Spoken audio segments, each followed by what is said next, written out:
عمرك سألت نفسك ليه الأرض ممكن تهتز فجأة؟ إيه اللي بيحصل تحت رجلينا وإحنا مش واخدين بالنا؟ في الحلقة دي هنتكلم عن الزلازل، إزاي بتحصل وإيه أخطر الزلازل في التاريخ، وهل ممكن نتنبأ بيها قبل ما تحصل؟ يلا نبدأ حلقتنا النهاردة عن واحدة من أخطر الكوارث الطبيعية.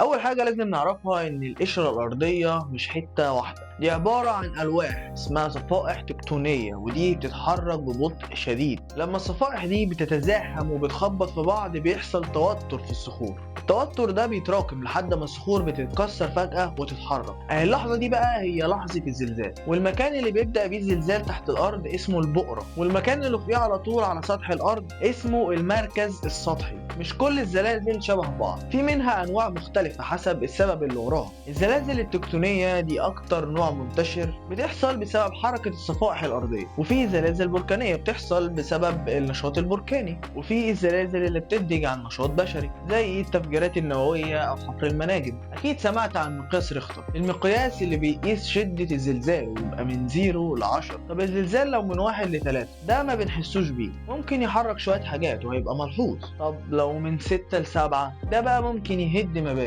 طب لو أكتر من 8 هنا بقى كارثة حقيقية. بس دلوقتي في مقياس تاني اسمه مقياس العزم الزلزالي، وده بيبقى أدق بس في الزلازل الكبيرة. مصر تعتبر مش في منطقة زلازل قوية، بس ده مش معناه إن الزلازل مش هتحصل عندنا. أشهر زلزال حصل عندنا في مصر هو زلزال 92، كانت قوته حوالي 5.8 ريختر. الزلزال ده عمل دمار كبير خصوصا في القاهرة، ومات بسببه أكتر من 500 شخص، ده غير الإصابات، وسبب دمار كبير على مستوى المباني. ومن وقتها مصر بتطور في أنظمة الرصد، وفي دلوقتي أجهزة بتسجل أي حركة أرضية فورا. وعلى سيرة الزلازل اللي بتحصل في مصر، في زلزال حصل قريب جدا، الزلزال اللي حصل يوم الأربعاء 14 مايو 2025 بالظبط الساعة 1:51 بالليل. الزلزال ده كانت قوته 6.4 على مقياس ريختر، بدأ من جنوب شرق جزيرة كريت في البحر المتوسط، يعني على بعد 430 كيلو من مدينة رشيد. رغم انه بعيد، بس ناس كتير جدا في القاهرة والإسكندرية ومحافظات تانية حسوا بالهزة. الأرض فعلا اتهزت تحت رجلنا. الهزة كانت سريعة، مدتها أقل من 20 ثانية، والحمد لله ما كانش فيه أي خسائر في الأرواح ولا في الممتلكات. بس الزلزال ده فكرنا قد إيه إحنا لازم نكون مستعدين ونعرف نتصرف وقت الخطر، حتى لو مصر مش في منطقة زلازل مستمرة زي اليابان. خلينا نرجع شوية بالتاريخ ونشوفوا إيه هي أخطر الزلازل اللي حصلت في العالم. زلزال تشيلي سنة 1960، وده يعتبر أقوى زلزال تم تسجيله، قوته وصلت ل 9.5 ريختر،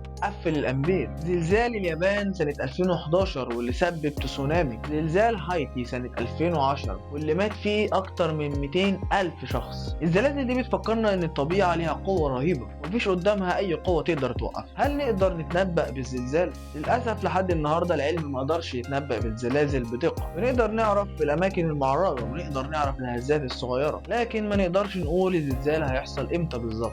عشان كده في دول بتعمل بنية تحتية مقاومة للزلازل، وبتدرب الناس على التصرف وقت الكارثة. الزلازل هتفضل واحدة من أكتر الظواهر الطبيعية اللي بنخاف منها، لكن المعرفة دايما هي أول خطوة في طريق الأمان. لو عجبتك الحلقة ما تنساش اللايك وتشترك في القناة وتفعل زر الجرس، واستناني في حلقة جديدة مع موضوع جديد ومثير.